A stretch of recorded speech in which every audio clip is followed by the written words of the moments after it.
Okay, welcome back to the channel. तो last class में हमने पढ़ा था सोइंग और आज हम वहाँ उसके आगे से स्टार्ट करेंगे। तो बेटे हमने लास्ट क्लास में सोइंग पढ़ा था। अब सोइंग के लिए भी ना कुछ टूल्स की ज़रूरत होती है और अब हम उन टूल्स के बारे में ही पढ़ने वाले हैं। जैसे हमारा फर्स्ट टूल है ट्रेडिशनल टूल। अब ट्रेडिशनल टूल जैसे हमें नाम ही बताया, ट्रेडिशनल मतलब बहुत पहले के टाइम पे, पहले ज़माने में हम यूज़ करते थे इस टूल का। The tool used traditionally for sowing seed is shaped like a funnel.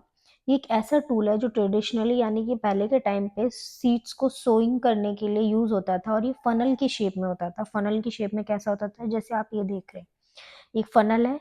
इसमें किसान क्या कर रहा है, इस तरह सीड्स डालता जाएगा और ये जो फन इसका पाइप है, इसके थ्रू होते हुए सीड्स जमीन में चले जाएंगे।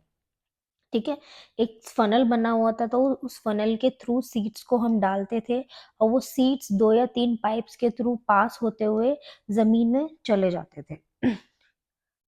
The seeds are filled into the funnel, passed down through 2 or 3 pipes having sharp ends। और ये जो सीड्स होते थे ना, ये पाइप्स के थ्रू हमारी जमीन में जाते थे, लैंड में जाते थे और इस फनल के जो जो ये वाला साइड है ना, यहाँ पे इसके शार्प एंड्स होते थे। ठीक है, तो क्या होता था, जैसे जैसे ये जो भी हम यूज करते थे, बैल यूज करते थे या गाय भैंस, जो भी उस टाइम पे एनिमल यूज करते थे, वो एनिमल जैसे जैसे आगे बढ़ता जाएगा वैसे ही ये सीड्स यहाँ से डालते जाएंगे और वो सीड्स जमीन में पहुंच जाएंगे। तो ये तो हो गई हमारी ट्रेडिशनल टूल्स की बात। अब इसके बाद क्या हुआ, उसके बाद एक आया हमारे पास सीड ड्रिल। सीड ड्रिल में क्या होता था, ये एक ऐसी डिवाइस है जो आज के टाइम पे हम यूज करते हैं सीड्स को सोइंग के लिए। जो ये इस तरीके की एक डिवाइस होती है, इसे हम ट्रैक्टर के साथ अटैच कर लेते हैं। ठीक है, और ट्रैक्टर की हेल्प से हम सीड ड्रिल को यूज करते हैं। यहाँ पे ना देखो, ये कोम्ब लाइक स्ट्रक्चर होते हैं, ये कोम्ब लाइक स्ट्रक्चर है। ठीक है, अब सीड ड्रिल यूज करने का क्या बेनिफिट है हमारे पास जब हम सीड्स को सो करते हैं ना, और हम सीड ड्रिल की हेल्प से सो करते हैं, तो क्या होता है कि जो हमारे सीड्स हैं वो यूनिफॉर्मली डिस्ट्रीब्यूट होते हैं।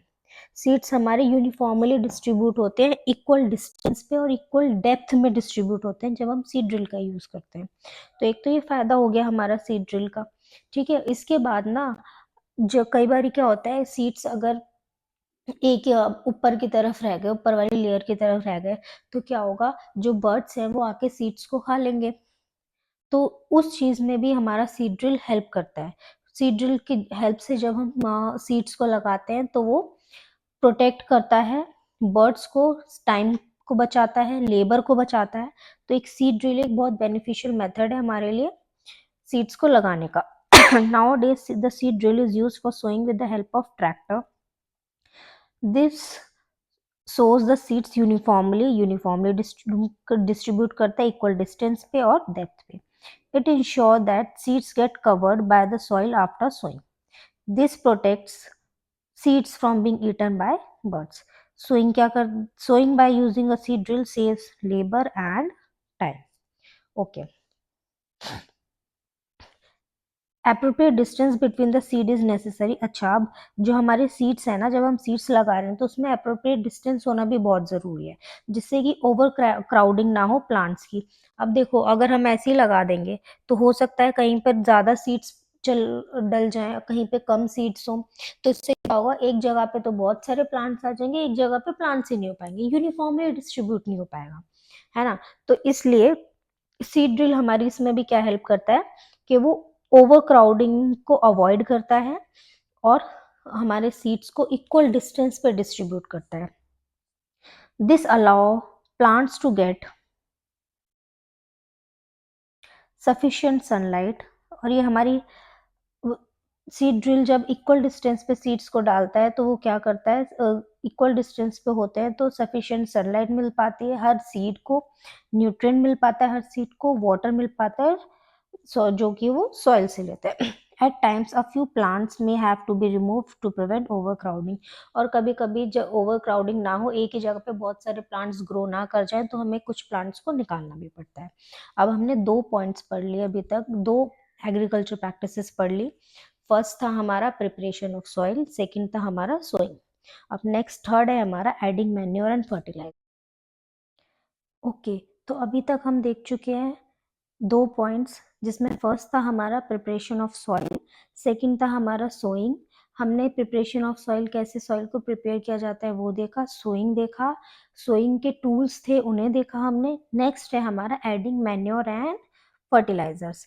अच्छा, अब जैसे हम लोगों को, वी ह्यूमन बींग्स को खाने की ज़रूरत पड़ती है ना, हमारे न्यूट्रिएंट्स के लिए, विटामिन्स के लिए, सारे न्यूट्रिएंट्स की रिक्वायरमेंट को फुलफिल करने के लिए जिस तरह हमें एक अच्छी डाइट की, बैलेंस डाइट की ज़रूरत होती है, उसी तरीके से जो हमारे प्लांट्स होते हैं, जो हमारी क्रॉप्स होती है, उनको भी न्यूट्रिएंट्स की ज़रूरत होती है। तो उनको हम कैसे न्यूट्रिएंट्स प्रोवाइड कराते हैं? उन प्लांट्स को या क्रॉप्स को हम न्यूट्रिएंट्स प्रोवाइड कराते हैं in a form of manure and fertilisers. तो मैन्योर और फर्टिलाइजर्स क्या है, एडिंग मैन्योर फर्टिलाइजर्स में क्या होता है, पहले हम ये वर्ड देख लेते हैं, मैन्योर क्या होते हैं, फर्टिलाइजर्स क्या होते हैं। ये ऐसे सब्सटेंसेस होते हैं जो हम सॉइल में ऐड करते हैं in a form of nutrients. ऐसे सब्सटेंसेस, ये जो हम ये भी कह सकते हैं, मैन्योर और फर्टिलाइजर्स क्या करते हैं, न्यूट्रिएंट्स प्रोवाइड कराते हैं हमारी सॉइल को। ठीक है, the substances which are added to the soil in the form of nutrients for the growth, for healthy growth of plants are called manure and fertilisers. तो प्लांट की अच्छी ग्रोथ के लिए, अच्छी हेल्दी ग्रोथ के लिए जो हम न्यूट्रिएंट्स प्रोवाइड कराते हैं, वो न्यूट्रिएंट्स हम किस फॉर्म में प्रोवाइड कराते हैं, मैन्योर और फर्टिलाइजर्स की फॉर्म में। ठीक है, okay. Soil supplies minerals nutrient to the crop plant, yes हमें पता है जो हमारे क्रॉप्स होते हैं वो सॉइल से अपने न्यूट्रिएंट्स को लेते हैं, है ना, सॉइल के थ्रू लेते हैं। These nutrients are essential for the growth of plants, ये हमें पता है, देखो हमारे लिए न्यूट्रिएंट्स कितने इंपॉर्टेंट है ग्रोथ के लिए, उसी तरीके से क्या होता है, प्लांट्स की ग्रोथ के लिए भी न्यूट्रिएंट्स बहुत इंपॉर्टेंट होते हैं। In certain areas farmers grow crop after one crop in same field. अब कुछ कुछ एरियाज में क्या होता है ना, कि फार्मर्स एक के बाद एक कॉन्टिन्यूसली सेम कल्टीवेशन करते हैं। तो क्या होता है ना, कंटिन्यूस कल्टीवेशन की वजह से ये हमारा एक वर्ड आ जाता है, कंटिन्यूस कल्टीवेशन। कंटिन्यूस कल्टीवेशन होता क्या है, पहले तो हम ये समझ लेते हैं। कंटिन्यूस कल्टीवेशन का मतलब होता है जब हम अपनी लैंड में, अपनी जमीन में क्या करते हैं, कंटिन्यूअसली एक साल में मल्टीपल क्रॉप्स को ग्रो कराते हैं। यानी कि हम अपनी जो हमारी लैंड है उसको रेस्ट का टाइम ही नहीं दे रहे, हम उसे आराम ही नहीं दे रहे। हमने क्या किया, एक क्रॉप को निकाला, वहां से हार्वेस्ट किया, फिर दूसरी क्रॉप लगा दी, फिर हार्वेस्ट किया, फिर दूसरी क्रॉप लगा दी। तो हमने क्या किया, हमने टाइम ही नहीं दिया अपनी लैंड को कि वो लैंड अपने आप को रिप्लेनिश कर पाए, या जो न्यूट्रिएंट्स खत्म हो गए उसको वो रिप्लेनिश कर पाए। इससे क्या होता है ना, जब हम कंटिन्यूअस कल्टीवेशन करते हैं, यानी कि एक के बाद एक हम मल्टीपल क्रॉप्स लगाते रहते हैं और अपनी लैंड को बिल्कुल भी टाइम नहीं देते ठीक होने के लिए, ये रिप्लेनिश करने के लिए, उसे हम कंटिन्यूअस कल्टीवेशन कहते हैं। और कंटिन्यूअस कल्टीवेशन का एक ड्रॉबैक होता है बेटा, कि कंटिन्यूअस कल्टीवेशन जब हम करते हैं तो जो हमारी सॉइल होती है उसके जो न्यूट्रिएंट्स हैं वो धीरे धीरे कम होने लगते हैं, धीरे धीरे खत्म होने लगते हैं। तो continuous cultivation of crops make the soil poor in nutrients. अभी मैंने आपको बताया, farmer have to add manure to the field to replenish the soil with the nutrients. तो क्या होता है ना, अब हम कंटिन्यूअस कल्टीवेशन करे जा रहे हैं, यानी कि एक के बाद एक हम क्या करें, क्रॉप्स लगाए जा रहे हैं, तो हमारी सॉइल के जो न्यूट्रिएंट्स है वो खत्म हो रहे हैं धीरे धीरे करके। तो क्या करते हैं फार्मर्स, क्या करते हैं, न्यूट्रिएंट्स की रिक्वायरमेंट को फुलफिल करने के लिए फार्मर्स क्या करते हैं, मैन्योर ऐड करते हैं अपनी सॉइल में। मैन्योर बोल लो या फर्टिलाइजर्स, मैन्योर या फर्टिलाइजर्स को ऐड किया जाता है और इस प्रोसेस को हम बोलते हैं मैन्योरिंग। जब हम मैन्योर्स को ऐड करते हैं, मैन्योर ऐड करते हैं अपनी फील्ड में, अपनी सॉइल में, उस प्रोसेस को हम बोलते हैं मैन्योरिंग। इम्प्रॉपर और insufficient manuring result in weak plant. अगर हम प्रॉपर मैन्योर नहीं प्रोवाइड कराएंगे ना अपनी क्रॉप्स को, तो उससे क्या होगा, हमारी जो प्लांट की ग्रोथ है, प्लांट्स वीक, बहुत वीक प्लांट ग्रो करेंगे, उनके को प्रॉपर न्यूट्रिएंट्स नहीं मिलेगा तो वो वीक ही होंगे। जैसे हम लोगों में, ह्यूमन बींग्स में भी तो होता है ना ऐसे, अगर प्रॉपर बैलेंस डाइट नहीं मिलती तो क्या होता है, जो ग्रोथ होती है वो हमारी रुक जाती है या फिर हम वीक हो जाते हैं, हम कमजोर हो जाते हैं, है ना। उसी तरीके से अगर प्लांट्स को मैन्योर नहीं देंगे, हम क्रॉप को मैन्योर नहीं देंगे, सॉइल को मैन्योर नहीं देंगे, तो उस जगह में हम जो भी प्लांट लगाएंगे ना, या जो भी क्रॉप होगी हमारी, जो भी प्लांट होगा, क्रॉप होगी, वो वीक होगी हमारी, ठीक है। Manure is a organic substance. अच्छा, अब मैन्योर और फर्टिलाइजर्स का ना एक डिफरेंस है हमारे पास। उस वो डिफरेंस क्या है? जो हमारे मैन्योर होते हैं, मैन्योर बनते हैं हमारे नेचुरल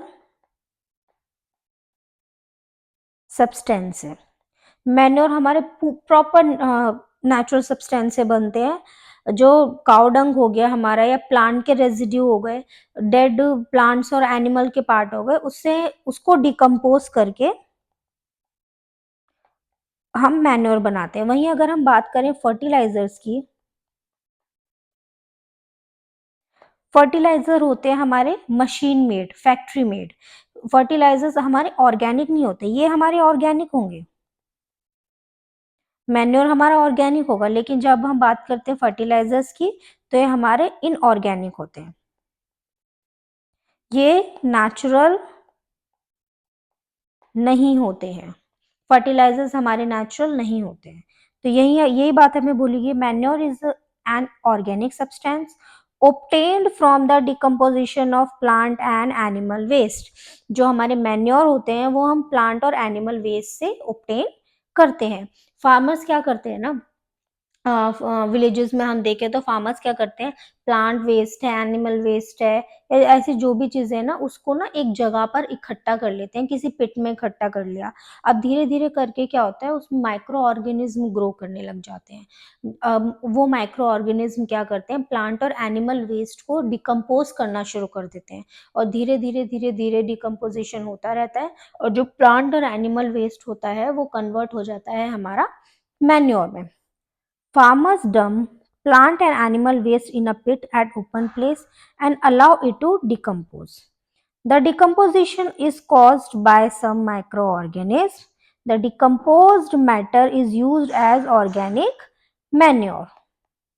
तो आई होप यहाँ तक